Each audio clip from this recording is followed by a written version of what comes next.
maanta soo gaadhay magaalada Boorama dhaqaatiir iskugu jirta Somaliland darisiya Janabi wasoo qaliiniya daaweyn bilaash kulinaya isbitaalka guud ee magaalada Boorama ee gobolka Awdal waxaana uga warbixiyay dhaqaatiirtaasi iyo waxyaabaha ay qabanayaan agaasimaha isbitaalka guud ee magaalada Boorama Dr. Ismaaciil Maxamed Aaye wuxuuna cadeeyay in muddo 5 maalmood ay howlgallo indhaha lagu fiiqayo ka bilaami doonaan isbitaalka Boorama looguna talagalay Somaliland ee xanuunada indhaha ka cabanaya si lacag la'aan loogu qabanayo Dr. Ismaaciil oo arimahaasi ka hadlaya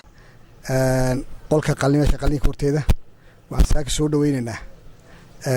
oo ay haday daawo u baahan yihiin haday muraayad u baahan yihiin iyo haday qalliin u baahan yihiinba marka subaxa hore ayay waxay ka bilaabi doonaan qaybta bukaan socodka ee isbitaalka Boorama dadweynahana waxaan leenahay si fiican wax looga faa'iideysto qof kasto indhaha wax ka dareemaya ama ha yaraado ama ha weynaado ama qalinaha botama yaan u baahanin wax kasto cilad indhaha qofka soo dareemaya ha yimaado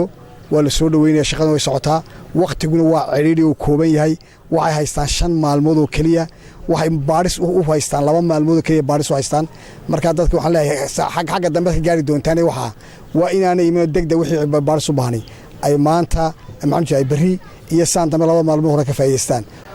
xagga indhaha qaliinka indhaha hadii ay dadku la dhiban yihiin xanuunada indhaha hadii ay u baahan yihiin in dawooyin la siiyo ama wixii kale ee lagu taakulaynayo alxamdulillah waanu mahadnaqaynaa tiimka inooga yimiday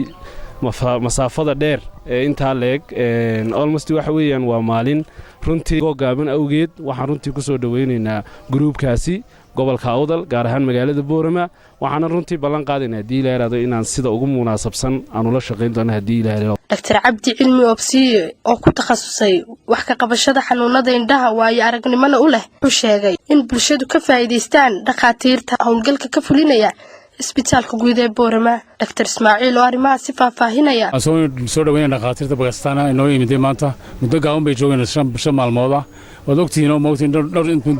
dhowr sano ila 10 sano lama sameyn moogta qalliin indhaha lama sameeynin iyo daaweyn maanta nasiib u yeelateen ka faa'iideysta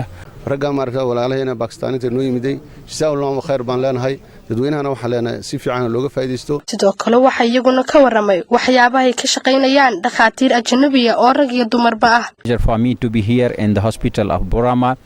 and through this message I will invite all the people those who are suffering from eye disease يقام مخيم العيون المجاني بمستشفى بورما وزارة الصحة سوماليلاند ابتداء من يوم غد السبت برعاية كاملة من مؤسسة البصر الخيرية وعذر عافي تيفي قرنك بورما.